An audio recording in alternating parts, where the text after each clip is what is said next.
Right now at 11, new lawsuits alleging sexual abuse inside the system meant to care for Oregon's troubled youth. Plus, this is one of those moments of joy when we hit a significant milestone. how planners say a new bridge over the Columbia could impact commute times and neighbors.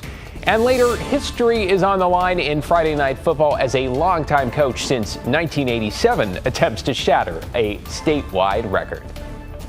Thanks for joining us. I'm David Molko. We begin at 11 with new lawsuits alleging sexual abuse by current and former staffers of Oregon's juvenile detention system, with a total of 6 claims at facilities that house youth as young as 12 years old. Alma McCarty is in the newsroom with the update. Alma?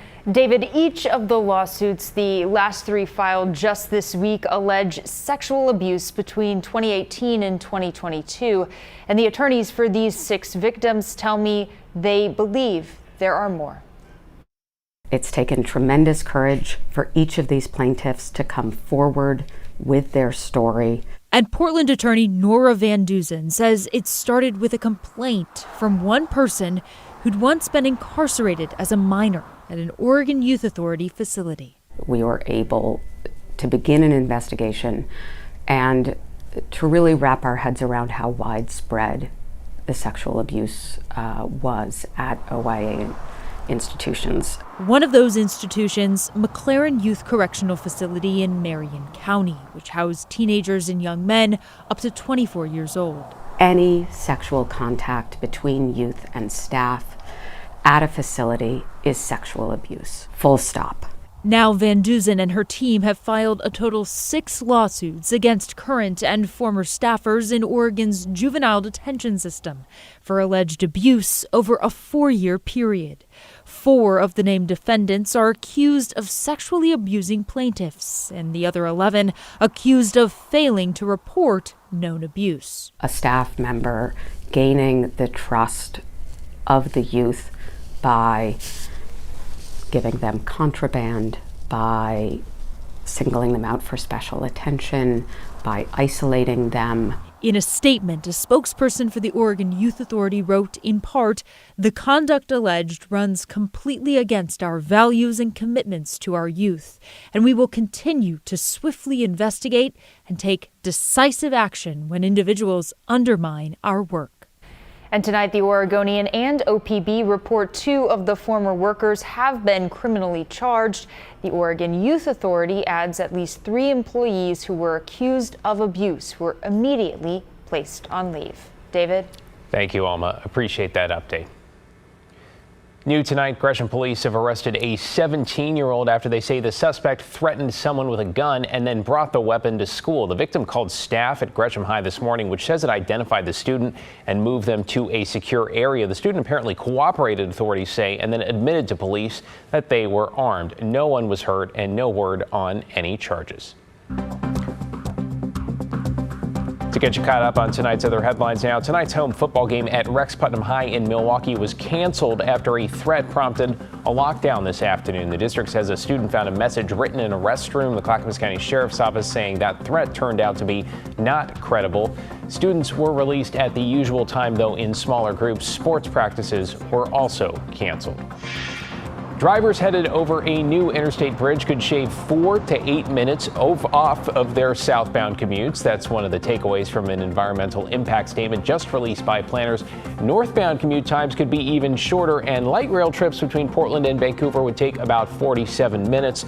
The report also found a new bridge over the Columbia, and interchanges would displace some 43 residences and 36 businesses. The team is taking input from the public over the next 60 days. You can learn more at KGW.com. And Oaks Park Amusement Park is now suing the manufacturer of its Atmosphere ride for a malfunction that made global headlines. In June, about 30 people, many of them kids and teens, got stuck upside down some 10 stories up for about 25 minutes. The lawsuit accuses the Italian company that built and installed the ride of negligence. Riders' families have filed lawsuits against Oaks Park. One is seeking $125,000 in damages, alleging their daughter now suffers from post-traumatic stress and anxiety. The Atmosphere is still operating but does not go fully upside down.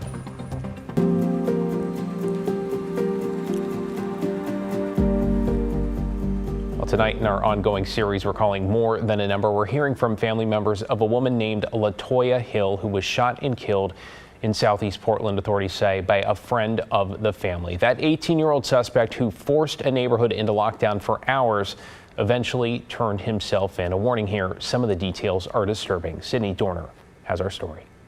I love her so much. Just 3 days after losing their loved one, LaToya Hill's family is in deep pain and disbelief, especially her young daughter, Kalicia McGruder. You know? And then he just goes up and kills her? I'm never ever gonna see her again. Her fiance, Danielle McGruder, says she was home when Hill was shot in the back of the head right in front of the couple's home off Southeast 136th Avenue in Portland. All of a sudden, I just heard, I didn't know what it was. I turned around, I started rushing towards the front door. I see smoke by my front door. I'm in front of my couch in the window, and this little boy that I know is standing there with the automatic gun and a drum, and he's shooting at me. Danielle says she was in disbelief, saying that boy was Kamari Gates, a former family friend whose brother once lived with the couple. Literally, the thought in my mind was, Kamari's not shooting at me right now. Where's Toya? Oh my God, he shot Toya, and I just dropped. And I think that if I hadn't dropped, I think if I had tried to fall like how they tell you to, I think he would have known that I wasn't dead, and he could have came in and shot me. My door was wide open. Danielle says once she thought Gates was gone, she rushed to her fiance and called the police. I just applied pressure, and I told her to just keep moving her mouth so I know she's here, not to leave me, not to leave us, and that we love her. And I kissed her. Hill was rushed to OHSU for treatment, but died Tuesday afternoon, crushing her mother and father who had just spent time with her, enjoying a football game and barbecue days before. I'm dead, I'm angry. You took my daughter away from me for nothing. Nothing. Now you, on top of that, you a murderer, and you're going to lose your life too. You're only 18. The family wants Hill to be remembered as loving, free-spirited, and a phenomenal basketball player who loved mentoring kids. And she played basketball, and a lot of people got to know her through that. And just loved everybody and loved life. It's just a shame that what happened to her. Sydney Dorner reporting there. Okay, we are now headed into the second week of a strike by tens of thousands of Boeing aerospace machinists, with the company now furloughing other workers in order to preserve its cash flow. That includes a request to another union, the Society of Professional Engineering Employees in Aerospace. They have about 16,000 members.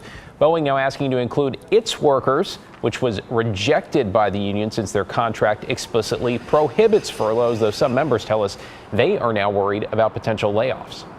The company would still have to give us a 60-day notice. There would have to be some type of severance package. And then, of course, there would be a subsidized health care that would be available for a short amount of time. Industry analysts estimate the machinist strike has cost Boeing nearly $500 million so far and has ground production of key airplanes and parts essentially to a halt. You're watching KGW News, and straight ahead on this Friday night, what to do about the most expensive wildfire season in Oregon history. Plus some details on a traffic alert that's about to shut down a chunk of a major highway just in time for the weekend.